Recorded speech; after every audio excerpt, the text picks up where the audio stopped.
My name is Mark Tyrrell, and I'm a Director of Uncommon Knowledge. Throughout this wonderful relaxation, you need to be sitting or lying down someplace relaxed and comfortable. Before you close your eyes and begin to relax wonderfully deeply, I'm just going to consider some aspects of self-sabotage. Firstly, nobody, no, not even you, nobody sabotages everything. There are at least some things you do which are unquestionably in your own best interests. Whether it's wearing a seatbelt in a car, or just tying your shoelaces properly. My point is that I want you to think right now about the specific areas of your life you feel you may have been sabotaging. Are we talking relationships here? Are we talking career or something else? Think now about the areas in your life where you have perhaps been unconsciously sabotaging. Self-sabotage really means falling at the last fence before success, or at least a good chance of success, can truly be achieved. There is usually an intention behind this behavior. It's not just a matter of miscalculation or bad luck or lack of foresight. You may have heard the tale of the monkey who found a glass jar fortuitously lying under a tree containing delicious-looking nuts. And of course, he at once put his paw into the glass jar to get the nuts. But, oh woe, he found that if he clenched his fist around the nut in the jar, he couldn't get his paw out. Only by letting go of the nut could he straighten his paw and escape the hunter's clever trap. But he was too greedy for the nuts to let go, so he was caught. On the face of it, this looks like self-sabotage, but is it? Only if unconsciously the monkey really wanted to be caught by the hunter, which is not very likely. If, on the other paw, he simply didn't have the brains to connect letting go with escaping, then it was simply miscalculation. So, why would anyone self-sabotage, and how might they do it? There are all kinds of reasons. For example, fear of success. If you're successful, which may mean anything from getting a promotion or selling your services in some other way, or having a stable and loving relationship, then you may feel you will have more to lose. The higher you go, the further you have to fall. Unless, of course, you have a good, strong safety harness. So sabotaging your success protects you from potentially falling. And there's many ways to do it. A man I worked with would work long and diligently on a work project, only to slow right down just before it was due, to such a point that it wouldn't even be considered or read by the department manager. In this way, he was attempting to protect himself from the threat of rejection. If it wasn't handed in, it couldn't be rejected or ridiculed. A woman I knew routinely sabotaged her relationships whenever they looked like they might work out well. She would stop calling or returning calls and would even start to offend her partner and drive him away. This behavior protected her from the danger of experiencing a relationship breakdown. As we can see, many of these self-sabotage behaviors are an attempt to deal with anxiety. And what people, and maybe you too, need to do is to start relaxing with the idea of success and the possibility of rejection. Sounds strange, doesn't it, to relax with rejection? But as the great Victorian explorer Sir Richard Burton said, "Go do what thy manhood bids thee do. From none but self expect applause." Really successful people are not overly concerned about the approval of others. They seek their own approval. If you know you've done what you set out to do, that is what matters. Self-sabotage can manifest in passivity, listlessness, or indecision at times when action and decisiveness are needed. And you know it. Another common manifestation is looking for spurious reasons why something just isn't worth doing, when this is clearly in defiance of logic. Why do people fall into these patterns of behavior? It could be because someone way back in your past repeatedly brainwashed you with false and negative views of yourself until they came to seem completely true to you. Now you can forget about puffing yourself up or putting your head over the parapet, because I really want you to start thinking about you nourishing and protecting your projects and relationships as if you were merely a conscientious gardener tending and nurturing them. Did you know that a major key to success is the ability to remove yourself from too close an association with your project? It's not about you, it's about the project you're working on. Just give it life and let it run. All you do is support it and encourage it where possible. Plant the seed, put down the compost, pull out the weeds, water when necessary, and let nature do the rest. Strange as it is to say, stop taking so much responsibility for your achievements. Now, you can just close your eyes. That's good. And just really begin to notice that somehow, as I continue to speak, and even during the pauses, you can start to and continue to relax deeper all the while. And as you rest and relax, and in your mind, you can just get the sense of a beautiful color. And it can be any color at all. It really doesn't matter.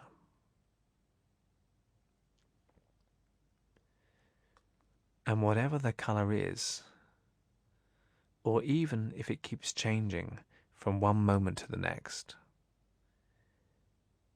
just get the sense in your mind of starting to merge or step into that color of rest and peace. That's it. And as you do that, you can just relax even more serenely, getting the sense of that color drifting about you, allowing you to rest and relax deeper and more completely.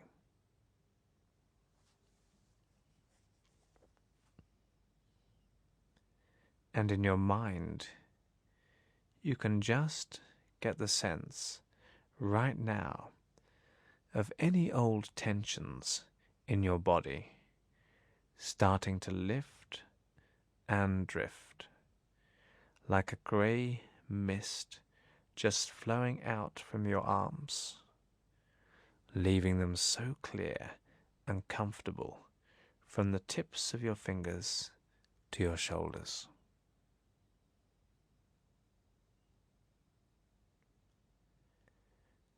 That's good. And in a few moments, just notice those old tensions as they drift away from the legs, leaving them feeling so clear and relaxed in such a wonderful way. Notice the thighs just starting to be awash with deep, calm, and comfort.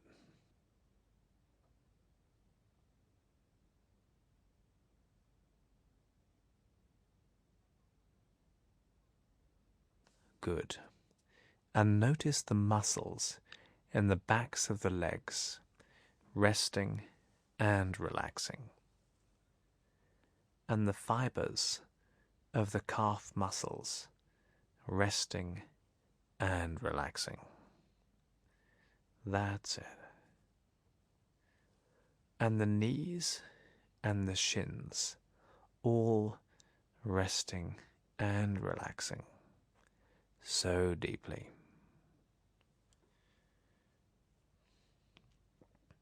That's good.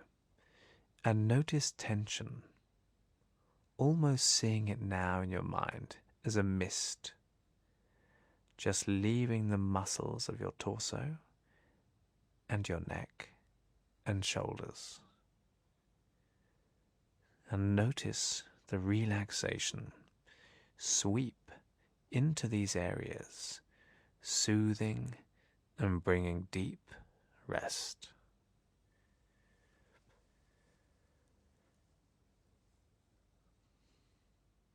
And the soles of your feet can have just an intense sense of calm and comfort right now. That's good. And just get that sense of deep calm and rest. That's it. All about you.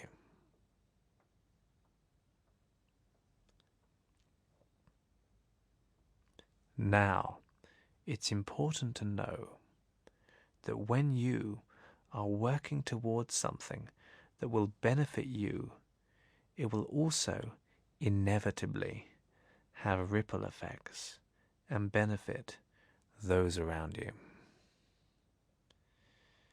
And people sometimes seem to take too much responsibility, blame, or credit for what they do in life. Whereas all you do is nurture your ambitions until they just take on a life of their own. You are a gardener, not the garden, and you can relax because your success will have its own dynamic. It's not you, and you are not it. You are the medium through which your success travels.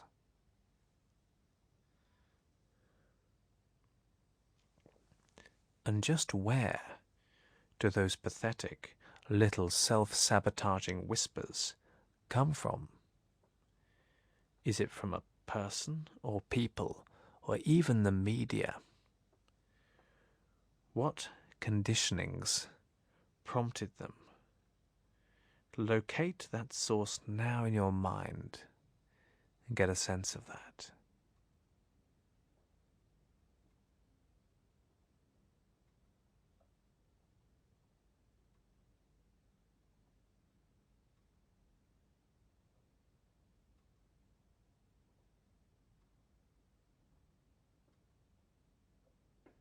And you can quite clearly communicate to those people or ideas or that person right now and tell them thanks, but no thanks.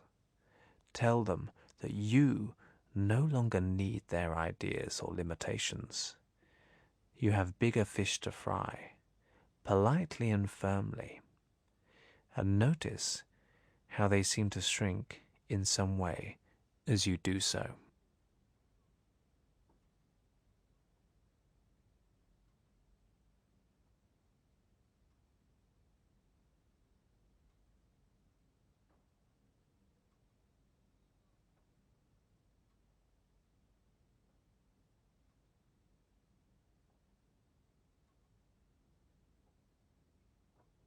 And I heard about a man who went to see the great psychotherapist Milton Erickson. And that man had so many issues in his own mind with success and achievement, and he knew that. Unconscious, self-defeating strategies were holding him back. But he didn't say a word of this to Erickson. And somehow Erickson sensed what was going on and began to recount the story of an engineer who was terrified of elevators. And he had to work on massive construction projects like bridges, and he discovered that he could stand tall on a platform, and no matter how high the platform was raised, he always had a sense that his feet were firmly on the ground.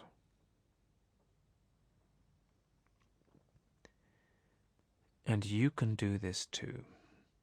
No matter how high you rise, you'll stay firmly grounded.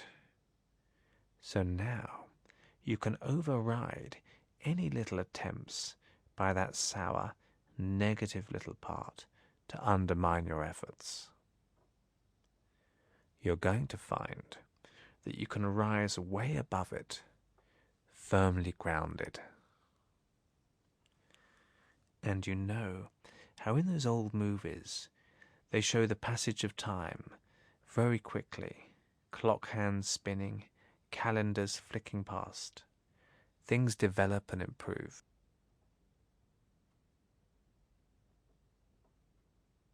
And just get the sense, starting now, of things starting to improve and develop very positively for you. Right now, like flickering into the future days and weeks and months, in just the way you'd really like and notice how you are loyal to the project and can stand aside from it and relax about it. Notice that future movement through time and development right now in your mind.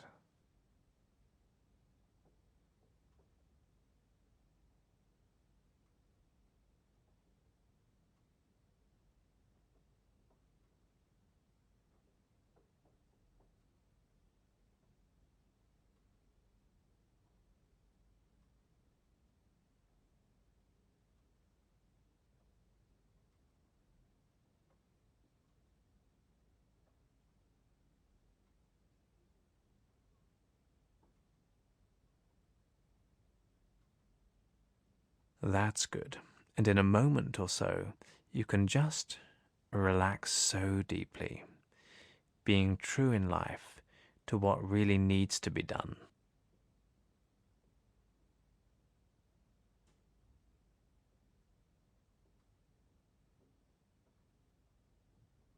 Okay, and now you can just start to drift back to the room, feeling very relaxed yet alert.